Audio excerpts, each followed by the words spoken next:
اہل تشیع کی جانب سے بڑی شدت کے ساتھ ایک اعتراض کیا جاتا ہے اہل سنت والجماعت کے اوپر، اور وہ اعتراض باغ فدق کے اختلاف کی شکل میں ہوتا ہے۔ حضرت فاطمہ رضی اللہ تعالی عنہا نے حضرت ابو بکر صدیق رضی اللہ تعالی عنہ سے باغ فدق کا مطالبہ کیا، جو باغ نبی کریم صلی اللہ علیہ وسلم کا ترکہ تھا۔ تو حضرت فاطمہ رضی اللہ عنہا نے سوچا کہ بیٹی کا باپ کے ترکے میں سے حصہ ہوتا ہے، لہذا کیوں نہ اپنا حصہ طلب کیا جائے۔ چنانچہ وہ ابو بکر صدیق رضی اللہ تعالی عنہ کے دربار میں آئیں اور فرمایا کہ مجھے میرا حصہ دو۔ حضرت ابو بکر صدیق رضی اللہ تعالی عنہ نے کیا کہا، اب میں بخاری اور مسلم متفق علیہ روایت ہے، میں آپ کے سامنے پیش کرنا چاہتا ہوں۔ روایت کچھ اس طرح ہے کہ حضرت فاطمہ اور حضرت عباس یہ دونوں حضرت ابو بکر صدیق رضی اللہ تعالی عنہ کی خدمت میں آئے۔ حضرت فاطمہ نے کہا کہ مجھے میرا حصہ دو، باغ فدق کا حصہ۔ حضرت ابو بکر صدیق رضی اللہ تعالی عنہ نے جواب دیا کہ میں نے آقا صلی اللہ علیہ وسلم سے سنا ہے کہ نحن معاشر الانبیاء لا نورث ولا نورث، ہم انبیاء کی جماعت ہیں، ہم وارث نہیں بنائے جاتے، ہم وارث نہیں بنائے جاتے۔ ما ترکناہ صدقہ، ہم جو مال چھوڑتے ہیں وہ صدقہ ہو جاتا ہے، پوری امت پر صدقہ ہو جاتا ہے۔ باغ فدق، جی ہاں، فدق ایک زرعی زمین کا نام ہے جہاں پہ ایک باغ ہے، اور اس باغ میں چند کھجور کے درخت لگے ہوئے ہیں، آج بھی وہ باغ موجود ہے۔ وہ باغ حضور صلی اللہ علیہ وسلم کو مال فی کے طور پر ملا تھا اور وہ حضور کی ملکیت میں تھا۔ حضرت فاطمہ نے سوچا کیوں نہ اس باغ کا مطالبہ کیا جائے۔ حضرت ابو بکر صدیق سے مطالبہ کیا تو حضرت ابو بکر صدیق نے یہ حدیث پیش کر دی۔ حضرت فاطمہ کا یہ اپنا اجتہاد تھا کہ انہوں نے باغ کا مطالبہ کیا، لیکن حضرت ابو بکر صدیق حدیث پر عمل کر رہے تھے۔ حدیث پاک میں آتا ہے کہ حضرت فاطمہ اٹھ کر چلی گئیں، ناراض ہو گئیں اور وفات تک حضرت ابو بکر صدیق سے نہیں بولی۔ یہ حدیث کے الفاظ ہیں۔ جبکہ امام بیہقی رحمہ اللہ نے ایک اور حدیث نقل کی ہے۔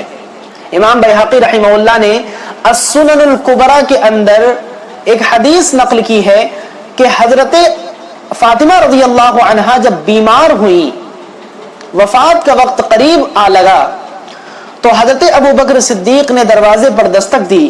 حضرت علی نے دیکھا، پھر فاطمہ سے پوچھا، فاطمہ ابو بکر آئے ہیں، کیا میں ان کو اجازت دے دوں؟ حضرت فاطمہ نے کہا دے دیجئے۔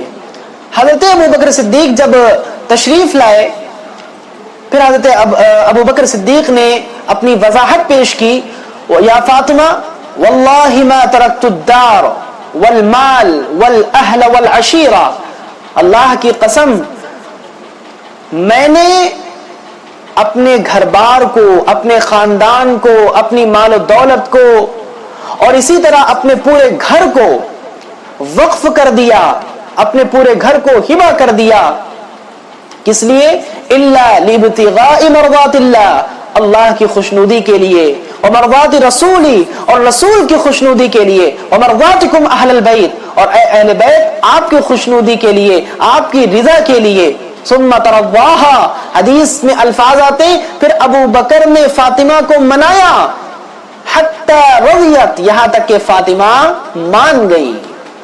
اور اس حدیث کو امام بیہقی نے صحیح سند کے ساتھ نقل کیا ہے سنن کبریٰ کے اندر۔ اس سے پتہ چلتا ہے کہ حضرت فاطمہ کی صلح ہو گئی تھی حضرت ابو بکر کے درمیان۔ حضرت علی نے منایا تھا حضرت فاطمہ کو اور حضرت ابو بکر نے بھی منایا تھا، پھر وفات سے پہلے حضرت فاطمہ مان گئی تھی۔ یہ تو ایک بشری تقاضا تھا، اور انسانیت، ایک فطرت انسانی جو ہوتی ہے اس کا تقاضا کہہ لیجئے کہ حضرت فاطمہ ناراض ہو گئیں، اٹھ کر چلی گئیں، چونکہ حضرت فاطمہ کو ایسا لگتا تھا کہ نبی وراثت میں مال چھوڑتے ہیں اور وراثت تقسیم ہوتی ہے۔ تو حضرت ابو بکر نے کہا، فاطمہ اے میرے محبوب کی لخت جگر، شاید آپ کو یہ معلوم نہ ہو کہ آقا صلی اللہ علیہ وسلم نے وضاحت فرمائی ہے کہ ہم انبیاء کی جماعت ہیں، ہم وارث نہیں بنائے جاتے، ہم جو چھوڑتے ہیں وہ صدقہ ہو جاتا ہے۔ تو مسئلہ تو یہیں پر ختم ہو گیا تھا باغ فدق کا۔ اب غالی قسم کے شیعہ جنہیں رافضی کہا جاتا ہے وہ چند اعتراضات کرتے ہیں۔ ایک دو اعتراض میں آپ کے سامنے رکھتا ہوں۔ وہ کہتے ہیں کہ حضرت فاطمہ رضی اللہ تعالی عنہا کو آقا صلی اللہ علیہ وسلم نے اپنی زندگی میں باغ فدق ہبہ کر دیا تھا۔ تو یہ تو حدیث کے خلاف آپ بات کر رہے ہیں، یہ تو اعتراض آپ کا حدیث کے خلاف ہے، جبکہ حدیث تو یہ کہہ رہی ہے کہ آقا صلی اللہ علیہ وسلم سے حضرت فاطمہ نے باغ فدق کا مطالبہ کیا تو آقا نے منع فرما دیا، پھر ابو بکر صدیق سے مطالبہ کیا، انہوں نے بھی منع فرما دیا، اور کیا حضرت ابو بکر نے فرمایا ھذا ما قضى محمد رسول اللہ، یہ وہی فیصلہ ہے جو محمد صلی اللہ علیہ وسلم نے کیا ہے، اقضی بما قضى النبی صلی اللہ علیہ وسلم، میں تو اسی فیصلے کے مطابق فیصلہ کروں گا جو نبی کر کے چلے گئے۔ ایک اعتراض یہ بھی کرتے کہ حضرت فاطمہ ناراض ہو گئی تھی، تو اس اعتراض کو میں نے پہلے ہی دفع کر دیا کہ حضرت فاطمہ کے ناراض ہونے پر یہ دلیل ہے کہ حدیث میں آیا ہے کہ حضرت فاطمہ ناراض ہوئی، لیکن اس کے بعد صلح بھی ہو گئی۔ تو جب دو صحابی کے درمیان اجتہادی اختلاف برپا ہوا ہے تو اس میں ہمہ شمہ کی کیا اوقات کہ ہم اس میں ٹانگ اڑائیں، اس میں مداخلت کریں؟ ہمیں کوئی حق نہیں ہے صحابہ کرام کی اجتہادی اختلافات میں مداخلت کرنے کی۔ صحابہ کرام میں جو اجتہادی اختلافات ہیں اس میں ہمیں کوئی حق نہیں ٹانگ اڑانے کی۔ اس کو بنیادی اختلاف قرار دینا اور اس کو سیاسی اختلاف قرار دینا، سیاسی تعصب اور غصب اور ظلم و جبر کا نام دینا، یہ گمراہی کی علامت ہے۔ حضرت ابوبکر صدیق رضی اللہ تعالی عنہ کو غلط کہنے اور ظالم اور جابر اور غاصب کہنے پر انہوں نے اتنا زور لگایا اور ملا کیا؟ محض ایک باغ فدق۔ افسوس ہے ایسے غالی قسم کے شیعہ حضرات پہ، ایسے رافضیوں پہ جو اس شخص کو برا کہتے ہیں اور اس شخص کو ظالم و جابر قرار دیتے ہیں، نعوذ باللہ، جو شخص سب سے پہلے ایمان لایا ہے، جس شخص کو قرآن نے صحابی کہا ہے، جس شخص کو سب سے پہلے صحابی ہونے کا شرف حاصل ہوا ہے، جو ایسا شخص تھا کہ جب سب تکذیب کر رہے تھے اور وہ تصدیق کر رہا تھا۔ اہل سنت والجماعت تو اس کی صداقت پہ قربان ہے، اس کی عدالت پہ قربان ہے، اس کی سخاوت پہ قربان ہے، اس کی شجاعت پہ قربان ہے، اس کی دلیری پر قربان ہے۔ نبی سے کتنا عشق تھا، اتنی محبت تھی کہ سفر ہو، حضر ہو، کسی بھی مقام میں ہو، ایسے سخت وقت میں غار ثور میں بھی حضرت ابوبکر صدیق حضور کی معیت میں رہے اور حضور کا ساتھ نہیں چھوڑا۔ ہجرت کرتے وقت دوران ہجرت کتنی مصیبتیں پیش آئیں، حضرت ابوبکر ساتھ رہے ہیں۔